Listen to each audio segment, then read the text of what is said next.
이럴 수가 어떻게 예배 시간에 이런 일이. 됐어! 당신 지금 제정신이야? 여기가 어디라고 소리를 질러? 매주 주일 우리는 예배당으로 향합니다. 익숙한 찬양을 부르고 말씀을 듣고 헌금을 드립니다. 그런데 문득 이런 질문이 떠오르지 않습니까? 내가 드리는 이 예배, 과연 하나님께서 기뻐 받으시는 진정한 예배일까? 혹시 나의 예배가 그저 형식에 불과한 것은 아닐까? 아니, 어쩌면 하나님 보시기에 진상은 아닐까? 사랑하는 시청자 여러분, 그리고 이 영상을 통해 하나님을 알아가고자 하는 모든 분들, 반갑습니다. 오늘 우리는 여러분의 신앙생활에, 여러분의 삶 자체에 지각 변동을 일으킬 수도 있는 아주 중요한 질문과 씨름하려 합니다. 바로 당신의 예배는 하나님 보시기에 진정한 예배입니까? 아니면 그저 형식적인 의무입니까? 라는 질문입니다. 우리는 모두 하나님을 예배한다고 말합니다. 교회에 나아가고 찬양하고 기도하고 봉사하며 때로는 희생도 합니다. 하지만 솔직히 우리의 마음 깊은 곳에서는 이런 고민이 늘 존재하지 않나요? 내가 드리는 이 예배가 과연 하나님께 닿고 있을까? 내 삶이 예배라고 말하지만 정말 하나님이 기뻐하실까? 혹시 이런 경험이 있으신가요? 주일 예배를 마치고 나왔는데 뭔가 개운하지 않고 마음 한구석에 공허함이 남아있는 듯한 느낌. 예배 시간에 앉아 있었지만 내 마음은 세상의 걱정과 염려로 가득했던 경험. 교회 안에서는 거룩한 척하지만 문 밖을 나서는 순간부터는 세상 사람들과 똑같이 행동하는 나 자신을 발견하며 괴리감을 느꼈던 적은 없으신가요? 만약 그렇다면 오늘 이 영상이 바로 여러분을 위한 것입니다. 오늘 우리는 성경에서 가장 준엄하면서도 동시에 가장 아름다운 말씀 중 하나인 시편 50편 속으로 깊이 들어가 볼 것입니다. 이 시편은 단순히 고대 이스라엘 백성에게 주어졌던 옛 말씀이 아닙니다. 시대를 초월하여 오늘날 우리에게 형식적인 신앙생활에 안주하는 우리에게 깊은 영적 도전과 함께 참된 예배와 구원의 길이 무엇인지를 우아하고도 준엄하게 선포합니다. 이 영상을 끝까지 시청하신다면 여러분은 단지 성경 지식만 얻어가는 것이 아닙니다. 첫째, 여러분은 하나님께서 진정으로 원하시는 예배가 무엇인지 명확하게 깨닫게 될 것입니다. 더 이상 껍데기뿐인 종교생활에 매달리지 않고 살아있는 예배를 드릴 수 있는 통찰을 얻게 될 것입니다.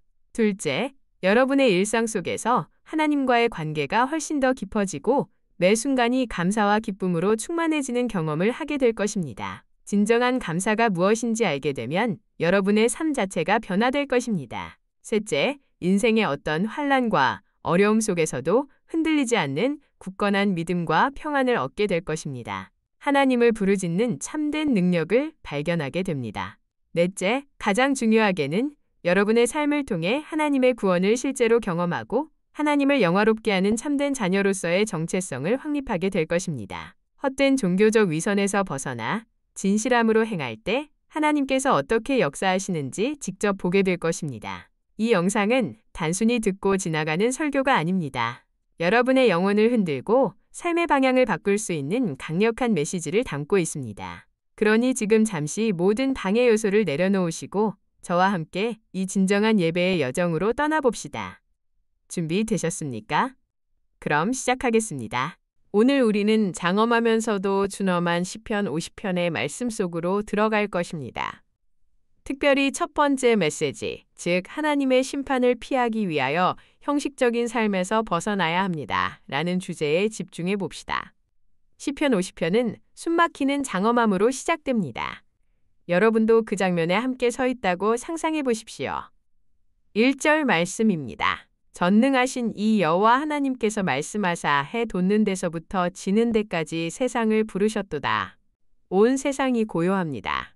해가 뜨고 지는 온 우주 만물이 하나님의 부르심 앞에 섭니다. 마치 거대한 심판대 위에 온 우주가 증인으로 서고 그 지존하신 하나님께서 시온, 즉 당신의 거룩한 처소에서 빛을 발하며 강림하시는 모습입니다. 마치 스펙터클한 영화의 한 장면처럼 상상력을 동원해서 이 장면을 그려보세요. 하나님 앞에는 맹렬한 불이 타오르고 사방에는 광풍이 몰아칩니다. 하나님께서는 하늘과 땅을 불러 당신의 백성을 심판하시려 합니다. 이 모습은 고대 이스라엘 백성이 시내산에서 하나님과 언약을 맺던 그 압도적인 순간을 상기시킵니다. 그때도 천둥과 번개, 빽빽한 구름과 나팔 소리, 그리고 떨리는 산과 맹렬한 불이 있었습니다. 하나님은 그 언약의 권위로 백성을 부르시며 그들이 드리는 예배의 진정성을 물으십니다. 이처럼 준엄한 심판의 자리에서 하나님은 과연 무엇을 찾으실까요? 이스라엘 백성은 오랜 세월 동안 동물을 제물로 바치는 의식적인 제사를 반복해 왔습니다. 그들은 매일 아침과 저녁으로 또 절기마다 수많은 번제와 소제를 드렸습니다. 말 그대로 수많은 짐승이 피를 흘리며 제단 위에 바쳐졌습니다. 그들은 자신들의 의무를 다하고 있다고 생각했을 것입니다. 그리고 8절 말씀입니다. 나는 네 재물 때문에 너를 책망하지는 아니하리니 네 번제가 항상 내 앞에 있음이로다. 이 말씀만 들으면 하나님께서 우리의 제사 행위 자체는 문제 삼지 않으시는구나. 우리가 바치는 재물은 괜찮은 거네. 하고 오해할 수 있습니다. 마치 하나님께서 그들의 제사 행위 자체를 문제 삼으시는 것이 아닌 것처럼 들립니다. 그러나 이어지는 말씀은 그 속뜻을 분명히 합니다. 이 말씀의 진짜 의미는 무엇일까요? 9절에서 12절 말씀을 우리 함께 천천히 읽어봅시다. 내가 네 집에서 수소나 네 우리에서 염소를 가져가지 아니하리니 이는 삼림의 짐승들과 무산의 가축이 다 내 것이며 세계와 거기에 충만한 것이 다 내 것이미로다. 내가 산의 모든 새들을 알고 들의 짐승을 내 소유로 삼음이로다. 내가 가령 줄여도 내게 이르지 아니할 것은 세계와 거기에 충만한 것이 다 내 것이미로다. 여러분, 이 말씀의 핵심이 무엇입니까? 하나님께서는 마치 우리가 하나님께 무언가를 드려야만 하나님이 만족하시는 분처럼 여기는 우리의 어리석은 마음을 꾸짖고 계십니다. 광야에서 만나를 내려 먹이시고 반석에서 물을 내어 마시게 하셨던 그 전능하신 하나님께서 과연 배고파서 우리가 드리는 제물을 원하실까요? 하나님께서는 우리가 드리는 제물에 결핍이 있어서가 아니라 그것을 드리는 우리의 마음을 보고 싶어 하시는 것입니다. 이스라엘의 역사 속에서 이런 형식적인 예배에 대한 하나님의 진노는 여러 선지자를 통해 계속해서 선포되었습니다. 이사야 선지자는 제물로 가득한 성전 안에서 오히려 하나님의 진노를 선포했습니다. 너희의 무수한 제물이 내게 무엇이 유익하뇨? 너희가 내 앞에 보이러 오니 이것을 누가 너희에게 요구하였느냐? 내 마당만 밟을 뿐이니라. 이사야 1장 11절에서 12절 말씀. 얼마나 무서운 말씀입니까? 하나님 보시기에 그들의 수많은 제물은 아무런 유익도 없었으며 그들의 발걸음은 그저 하나님의 마당을 더럽힐 뿐이었습니다. 아모스 선지자 또한 풍성한 제사를 드리면서도 정의와 공의를 저버린 이스라엘을 강하게 질책했습니다. 그는 이렇게 외쳤습니다. 내가 너희 절기들을 미워하여 멸시하며 너희 성회들을 기뻐하지 아니하나니 너희가 내게 번제나 소제를 드릴지라도 내가 받지 아니할 것이요 너희의 살찐 희생의 화목제도 내가 돌아보지 아니하리라. 오직 정의를 물같이 공의를 마르지 않는 강같이 흐르게 할지어다. 이 모든 말씀은 하나님께서 우리의 소유가 아닌 우리의 마음, 즉 진정한 순종과 사랑을 원하신다는 것을 일깨웁니다. 여러분, 이 점을 꼭 기억해야 합니다. 초대교회 교부인 아우구스티누스는 이 시편을 해석하며 그리스도의 십자가 대속 이후 동물 희생 제사가 폐지되고 영적인 제사, 곧 우리의 삶과 믿음으로 드리는 예배가 참된 예배임을 강조했습니다. 예수님의 단 한 번의 완전한 희생 제사로 인해 더 이상 동물의 피 흘림이 필요 없게 된 것입니다. 이제는 우리의 영과 진리로 드리는 예배만이 하나님께 합당한 것입니다. 이 말씀은 오늘날 우리에게도 큰 울림을 줍니다. 우리는 웅장한 예배당에서 화려한 찬양 속에서 많은 봉사활동 속에서 예배를 드립니다. 하지만 이러한 외형적인 요소들이 때로는 하나님을 향한 진정한 마음을 가리는 장막이 될 수 있다는 사실을 잊지 마십시오. 여러분은 예배를 드리는 행위 자체에 만족하고 있지는 않습니까? 혹은 예배를 개인적인 만족과 위로를 위한 소비 행위, 투나로 여기는 위험에 빠져 있지는 않습니까? 예배를 통해 내가 무엇을 얻을까만 생각하고 하나님께 내가 무엇을 드릴까는 진지하게 고민하지 않는다면 우리는 이스라엘 백성들이 빠졌던 형식주의의 함정에 빠질 수 있습니다. 예수님 시대의 바리새인들을 기억하십니까? 그들은 율법을 문자적으로 철저히 지키며 11조와 금식, 기도 등의 종교적 의무를 완벽하게 수행했습니다. 그들의 예배와 종교 행위는 겉으로 보기에 흠잡을 데 없는 것처럼 보였습니다. 아마 그들은 스스로를 가장 경건한 사람이라고 자부했을 것입니다. 그러나 예수님은 마태복음 23장 27절에서 바리새인들을 회칠한 무덤이라며 강하게 비판하셨습니다. 왜일까요? 바리새인들은 율법의 가장 중요한 본질인 정의와 긍휼과 믿음을 저버린 채 겉모습만을 중시하는 형식주의에 빠져 있었기 때문입니다. 그들은 안에는 죽은 자의 뼈와 모든 더러운 것이 가득하면서도 겉으로는 아름답게 꾸며진 무덤과 같았습니다. 이 바리새인들의 모습은 오늘날 우리에게도 형식적인 신앙생활에 대한 준엄한 경고가 됩니다. 우리는 바리새인들을 비판하지만 어쩌면 우리 자신도 그들의 그림자를 밟고 있는 것은 아닐까요?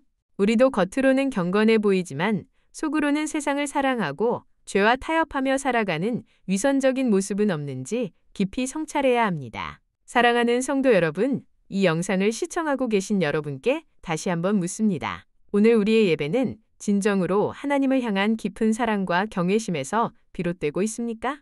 아니면 익숙한 종교적 관행이나 외부의 시선을 의식한 형식에 머물러 있습니까?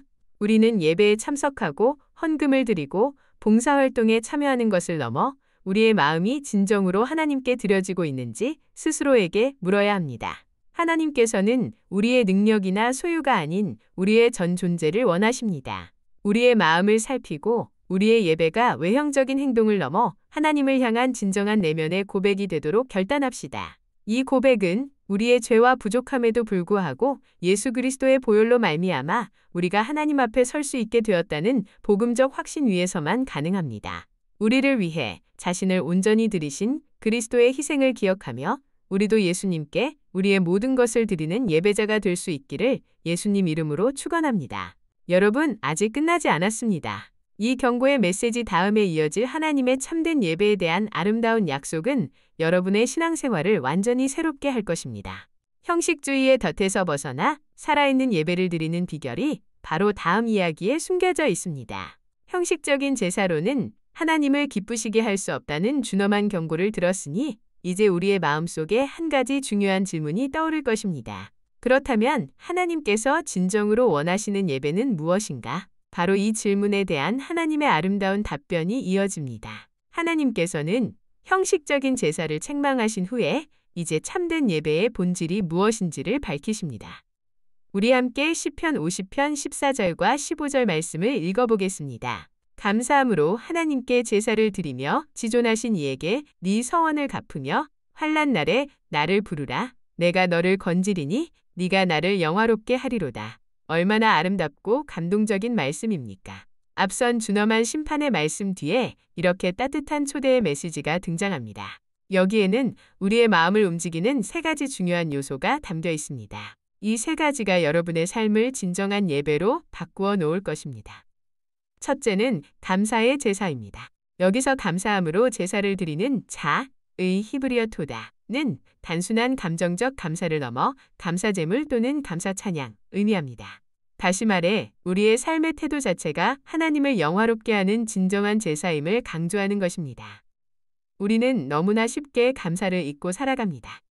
숨 쉬는 것, 매일 아침 눈을 뜨는 것, 사랑하는 이들과 함께하는 것, 따뜻한 밥을 먹는 것, 건강하게 걷고 말할 수 있는 것, 심지어 고통 속에서라도 여전히 살아갈 힘을 얻는 것까지 이 모든 것이 하나님의 은혜인데도 우리는 불평과 불만으로 가득 찬 마음으로 살아갈 때가 많습니다.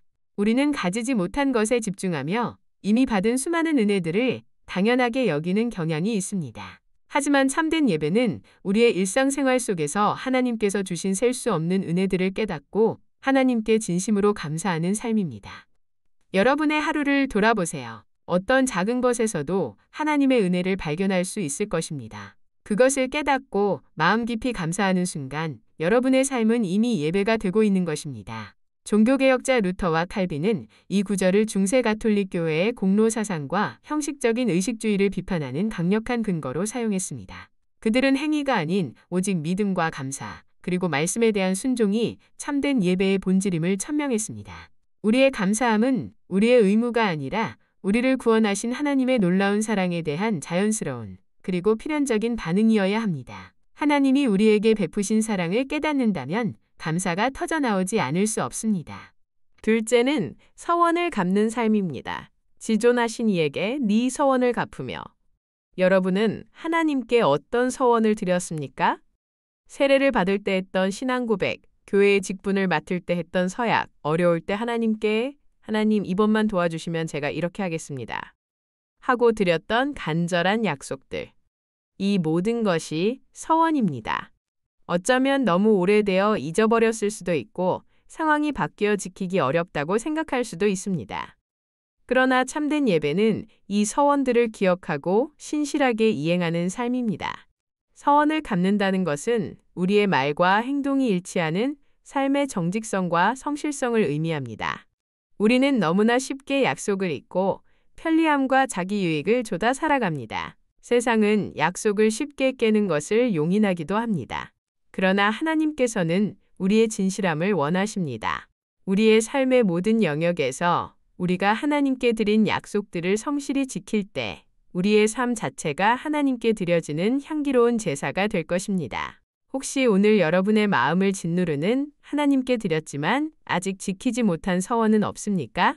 지금 이 자리에서 그 서원을 다시금 기억하고 실천하기로 결단해 보십시오. 셋째는 환난 날에 하나님을 부르짖는 삶입니다. 환난 날에 나를 부르라. 내가 너를 건지리니 네가 나를 영화롭게 하리로다. 인생은 예측 불가능한 폭풍의 연속입니다. 우리는 환난과 고통 속에서 종종 인간적인 노력과 지혜에만 의지하려 합니다. 물론 노력과 지혜도 중요합니다. 하지만 우리의 한계는 명확합니다. 시편은 예측 불가능한 인생의 폭풍 속에서 오직 하나님만을 의지하고 그분을 부르짖는 것이 가장 참된 예배임을 가르칩니다. 인간의 한계를 인정하고 전적으로 하나님께 도움을 구할 때 우리는 하나님의 놀라운 구원을 경험하게 될 것입니다. 그리고 그 구원을 통해 우리는 비로소 하나님을 진정으로 영화롭게 할 수 있습니다. 우리가 약하고 무능할 때 주님을 향한 우리의 절규가 가장 강력한 예배가 될 수 있습니다. 우리의 연약함이 하나님의 강함을 드러내는 통로가 되는 것입니다. 저는 여기서 한 위대한 인물의 이야기를 들려드리고 싶습니다. 이 이야기는 환난 속에서 하나님을 부르짖는 삶이 얼마나 강력한 예배가 될 수 있는지 보여줄 것입니다. 중국의 부흥사 송상절은 미국 오하이오 주립대에서 화학 박사학위를 받은 뛰어난 과학자였습니다. 당시로서는 상상하기 어려운 학문적 성취였죠. 하지만 1927년 그가 복음을 열정적으로 전하자 주변 사람들은 그를 미쳤다고 여겼습니다. 사회적 통념과 맞지 않는 그의 열정에 사람들이 이해하지 못했던 것입니다. 결국 그는 뉴욕의 정신병원에 강제로 입원되었습니다. 그것도 자그마치 193일이라는 긴 시간 동안 말입니다. 193일간의 억류 기간 동안 송상절에게 허락된 것은 성경 한 권뿐이었습니다. 생각해 보세요. 가장 빛나야 할 청년의 시기에 사회적으로 성공한 과학자로서의 삶을 살아야 할 때 정신병원에 갇혀 성경 한 권만 보며 시간을 보내야 했다는 것은 인간적으로 얼마나 절망적이고 굴욕적인 상황이었겠습니까? 하지만 송상절은 이 고립된 시간을 원망하는 대신 하나님께서 자신에게 주신 특별한 훈련 기간으로 받아들였습니다. 그는 그곳에서 불평하거나 절망하지 않았습니다. 대신 그는 성경을 40번 이상 통독하며 깊이 묵상했습니다. 매일매일 그는 하나님의 말씀을 읽고 또 읽으며 철저히 무장되었습니다. 그의 영혼은 하나님의 말씀으로 가득 채워졌습니다. 훈련한 후 송상절은 전혀 다른 사람이 되어 있었습니다. 그는 중국과 동남아시아 전역을 다니며 놀라운 부흥운동을 일으켰습니다. 그의 설교는 사람들의 마음을 꿰뚫었고 수십만 명이 그의 설교를 통해 회심했습니다.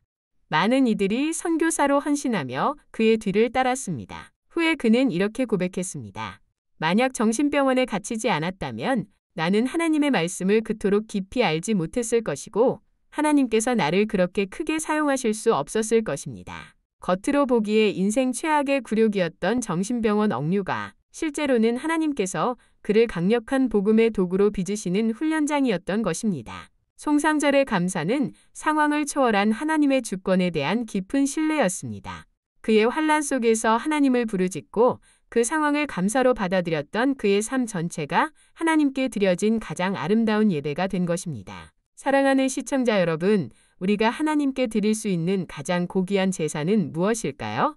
그것은 예수 그리스도 안에서 죄 사함을 받고 그 은혜에 감사하며 하나님께 드린 서약을 신실하게 지키고 어떤 환난 속에서도 주님만을 의지하는 우리의 삶 그 자체입니다. 오늘부터 여러분의 삶의 작은 부분에서부터 하나님께 감사하는 진정한 마음을 회복하고 우리가 하나님께 드린 서원과 약속들을 성실하게 지키는 삶을 살아갑시다. 또한 삶의 어떤 환난과 어려움 속에서도 오직 하나님께 우리의 도움을 구하고 하나님을 신뢰함으로 진정한 예배를 드리는 성도가 되시기를 예수님 이름으로 축원합니다. 여러분의 삶이 진정한 예배가 되는 길, 아직 마지막 퍼즐 조각이 남아 있습니다. 바로 우리의 진실함, 이 하나님의 구원으로 이어지는 놀라운 비밀입니다. 이 비밀을 놓치지 마세요. 앞서 우리는 형식적인 예배의 위험성과 하나님이 원하시는 참된 예배의 세 가지 본질, 즉 감사, 서원, 그리고 환난 날의 부르짖음이라는 것을 살펴보았습니다.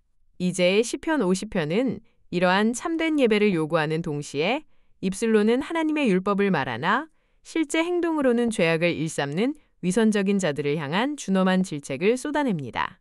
시편 50편 16절과 17절 말씀입니다. 악인에게는 하나님이 이르시되 네가 어찌하여 내 율례를 전하며 내 언약을 네 입에 두느냐 네가 교훈을 미워하고 내 말을 네 뒤로 던지는도다. 생각해 보십시오.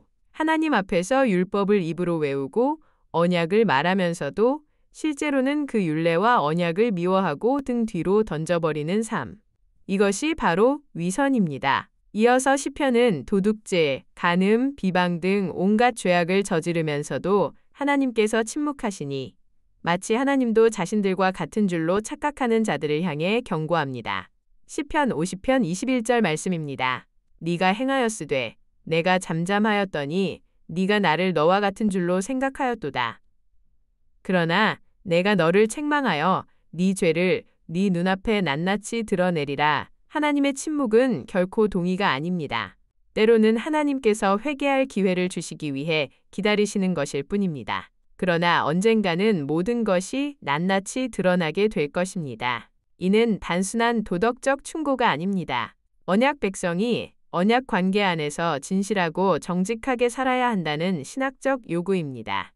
우리의 말과 행동, 우리의 신앙 고백과 실제 삶 사이에 괴리가 있다면 그것은 하나님 보시기에 가증한 위선이 될 수 있습니다. 초대 교부인 예로니무스를 포함한 많은 교부들은 이 구절을 통해 그리스도인들 역시 형식적인 신앙생활과 위선을 경계해야 한다고 해석했습니다. 예수 그리스도의 이름으로 구원받았다고 고백하는 우리도 얼마든지 이 위선의 함정에 빠질 수 있기 때문입니다. 현대사회는 보여주기식 신앙이 만연할 수 있는 환경을 제공합니다. 소셜미디어는 겉으로 드러나는 경건함을 쉽게 과시하게 하며 실제 삶과 신앙 고백의 괴리가 커질 수 있습니다. 주일 그리스도인이라는 말이 보여주듯 교회 안에서는 경건한 모습을 보이나 일상생활에서는 세상적인 가치를 좇고 비윤리적인 행동을 하는 위선에 대한 경고는 여전히 유효합니다. 시편은 우리의 모든 말과 행동이 하나님 앞에서 진실해야 하며 우리의 삶 자체가 하나님께 드려지는 예배가 되어야 함을 도전합니다. 그리고 이 도전은 우리에게 진실한 삶을 통해 하나님의 구원을 경험할 수 있다는 소망과 영감을 줍니다. 결국 시편 50편 23절은 감사로 제사를 드리는 자가 나를 영화롭게 하나니 그의 행위를 옳게 하는 자에게 내가 하나님의 구원을 보이리라는 위대한 약속으로 마무리됩니다. 여러분, 이 말씀이 얼마나 큰 위로와 소망을 주는지 아십니까? 여기서 구원을 뜻하는 히브리어 예샤는 단순히 재난에서의 해방을 넘어 죄와 사망으로부터의 궁극적인 구원과 영적인 온전함을 포괄하는 개념입니다. 이 구원은 우리 주 예수 그리스도 안에서 온전히 성취되었으며 우리의 믿음과 그 믿음에 따른 진실한 삶을 통해 우리에게 임합니다. 우리는 행위로 구원받는 것이 아니라 오직 은혜로 믿음을 통해 구원받습니다. 그러나 진정한 믿음은 반드시 삶의 변화, 곧 행위를 옳게 하는 열매를 맺습니다. 누가복음 19장에 등장하는 삭개오 이야기는 진실함으로 행하는 자에게 임하는 하나님의 구원을 잘 보여줍니다. 삭개오는 부유한 세리장이었지만 그 돈은 착취와 부패로 얻은 것이었습니다. 그는 동족에게 미움받는 죄인이었으며 사람들에게 손가락질받는 존재였습니다. 그러나 그 삭개오가 예수님을 만나 영접했습니다. 예수님을 보고자 하는 간절한 마음으로 뽕나무에 올라갔던 그의 모습에서 우리는 변화의 씨앗을 발견할 수 있습니다. 그리고 예수님과의 만남 이후 놀라운 변화가 일어났습니다. 삭개오는 자신의 소유 절반을 가난한 자들에게 주고 남의 것을 속여 빼앗았다면 4배로 갚겠다고 선언합니다. 그가 과거에 지은 죄악들을 구체적으로 언급하며 물질적인 손해를 감수하고라도 회개하겠다는 진정한 의지를 보여준 것입니다. 삭개오의 진실한 회개와 삶의 변화는 예수님으로부터 오늘 구원이 이 집에 이르렀으니 이 사람도 아브라함의 자손이미로다 라는 감격적인 선포를 이끌어냅니다. 삭개오의 이야기는 입술만의 고백을 넘어 삶의 올바른 변화를 통해 하나님의 구원을 경험하는 실질적인 예시입니다. 이것이 바로 시편 50편이 말하는 행위를 옳게 하는 자에게 내가 하나님의 구원을 보이리라 는 말씀의 실제적인 적용입니다. 사랑하는 시청자 여러분, 우리의 삶 속에 혹 위선적이거나 감춰진 죄악의 그림자는 없습니까? 우리는 교회에서 하나님을 찬양하고 말씀을 듣고 아멘으로 화답합니다. 하지만 우리의 일상생활 속에서, 가정에서, 직장에서, 친구들 앞에서 우리의 말과 행동이 과연 하나님의 자녀다운 모습을 보여주고 있습니까? 우리의 입술과 삶이 일치하지 않을 때 우리는 우리 자신뿐 아니라 주님의 이름을 욕되게 할 수 있습니다. 우리는 예수 그리스도의 십자가 은혜로 말미암아 죄 사함을 받고 의롭다함을 얻었습니다. 이 놀라운 은혜에 감사하며 이제는 그 은혜에 합당한 삶을 살아가야 합니다. 입술로만 하나님을 고백하는 것을 넘어 우리의 모든 말과 행동이 하나님의 말씀과 일치하도록 우리의 길을 올바르게 하는 용기 있는 결단을 내립시다. 그럴 때 우리는 감사로 하나님을 영화롭게 하며 우리의 삶 가운데 임하시는 하나님의 온전한 구원을 목도하게 될 것입니다. 이것이 우리를 향한 하나님의 간절한 소원이며 우리가 추구해야 할 진정한 예배의 완성입니다. 사랑하는 시청자 여러분, 오늘 우리는 시편 50편의 말씀을 통해 참된 예배의 깊은 의미를 함께 성찰했습니다. 이 긴 여정을 함께 해주셔서 진심으로 감사합니다. 다시 한번 말씀을 정리해 봅시다. 첫째, 하나님께서는 우리가 드리는 번제와 제물과 같은 형식적인 외형을 넘어 우리의 마음과 삶 전체를 원하십니다. 겉으로만 경건한 척하는 위선은 하나님의 심판을 피할 수 없습니다. 우리는 형식적인 예배의 덫에서 벗어나야 합니다. 둘째, 우리의 예배는 단순히 주일 몇 시간의 종교적 행위에 그치는 것이 아닙니다. 매 순간 하나님께 감사하고 하나님께 드린 서원을 신실하게 지키며 어떤 환난 날에도 오직 주님만을 부르짖는 우리의 삶 그 자체여야 합니다. 감사의 마음, 서원을 지키는 정직함, 그리고 어려움 속에서 주님을 찾는 간절함이 바로 살아있는 예배입니다. 셋째, 우리의 모든 말과 행동이 하나님의 말씀과 일치할 때 우리는 비로소 하나님을 영화롭게 하고 우리의 삶 가운데 임하시는 하나님의 완전한 구원을 경험하게 될 것입니다. 진정한 믿음은 반드시 삶의 변화를 동반하며 그 변화가 곧 하나님의 구원을 증거합니다. 사랑하는 성도 여러분, 우리의 구원은 오직 예수 그리스도의 십자가 대속의 은혜로 말미암습니다. 우리는 우리의 행위로 구원받는 것이 아니라 오직 그 은혜로 죄 사함을 받고 하나님의 자녀가 되었습니다. 이제 이 놀라운 은혜에 감사하며 우리의 삶을 진정한 예배로 드립시다. 형식주의의 덫에서 벗어나 우리의 마음과 삶을 통해 하나님께 영광 돌리는 살아있는 제물이 되기를 간절히 축원합니다. 우리의 모든 날이 하나님을 기쁘시게 하고 주의 구원을 찬양하는 복된 삶이 되기를 예수 그리스도의 이름으로 간절히 축원합니다. 오늘 이 귀한 말씀을 마음에 새기고 여러분의 삶 속에서 진정한 예배를 경험하시기를 바랍니다. 이제 함께 기도하시겠습니다. 사랑과 정의의 하나님, 오늘 시편 50편 말씀을 통해 우리의 예배와 삶의 진실함을 깊이 성찰하게 하시니 감사합니다. 저희가 형식에 갇힌 예배를 벗어던지고 감사와 순종으로 삶의 모든 순간을 주님께 드리는 참된 예배자가 되게 하옵소서. 그리하여 환난 날에 주님을 부르며 주의 구원을 보게 하시고 우리의 길을 올바르게 하여 주님을 영원히 영화롭게 하는 삶이 되도록 은혜 베풀어 주옵소서. 우리의 모든 삶이 주님께 드려지는 향기로운 예배가 되기를 간절히 소원하오며 우리 주 예수 그리스도의 이름으로 기도합니다. 아멘. 오늘 긴 시간 동안 함께 말씀을 나누어 주셔서 정말 감사합니다. 오늘 영상이 여러분의 신앙생활에 작은 도전과 변화의 계기가 되었기를 진심으로 바랍니다. 만약 이 영상이 여러분에게 조금이라도 유익했거나 감동을 주었다면 구독과 좋아요를 눌러주시고 이 귀한 말씀이 더 많은 분들에게 전해질 수 있도록 주변 사람들과 공유해 주시면 감사하겠습니다. 여러분 한 분 한 분의 참여가 저희 채널을 성장시키고 더 좋은 컨텐츠를 만드는 큰 힘이 됩니다. 다음 영상에서도 더 깊고 은혜로운 말씀으로 찾아뵙겠습니다. 평안한 하루 되세요. 감사합니다.